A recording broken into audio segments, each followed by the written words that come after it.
Quelle que soit la taille de l'entreprise et son secteur d'activité, force est de constater que les mêmes interrogations se posent.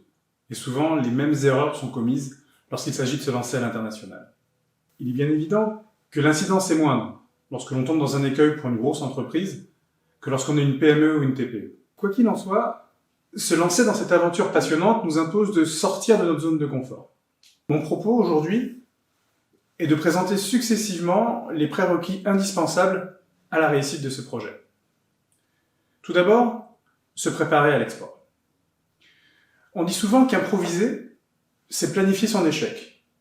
Cette maxime est plus que pertinente si l'on envisage de se développer loin de ses bases.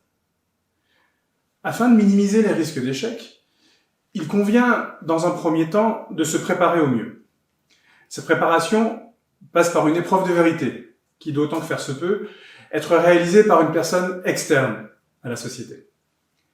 Il s'agit de réaliser un diagnostic export de son entreprise.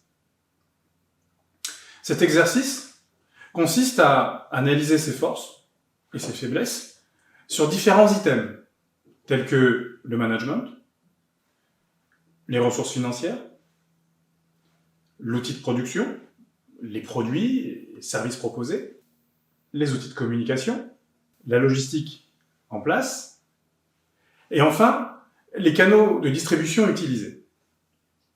Il s'agit ici d'être le plus exhaustif possible, afin, par exemple, de savoir si l'entreprise dispose des ressources humaines ayant les compétences requises, ou alors de déterminer si les taux d'occupation de l'outil de production permettraient d'absorber des commandes supplémentaires. Il sera ensuite indispensable de comprendre les opportunités qui existent aujourd'hui sur le marché, tout en prenant en compte les menaces présentes.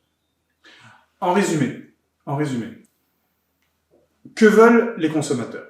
Quel est le niveau d'intensité concurrentielle? Et enfin, quid de l'environnement, réglementation, favorable ou pas pour les produits proposés?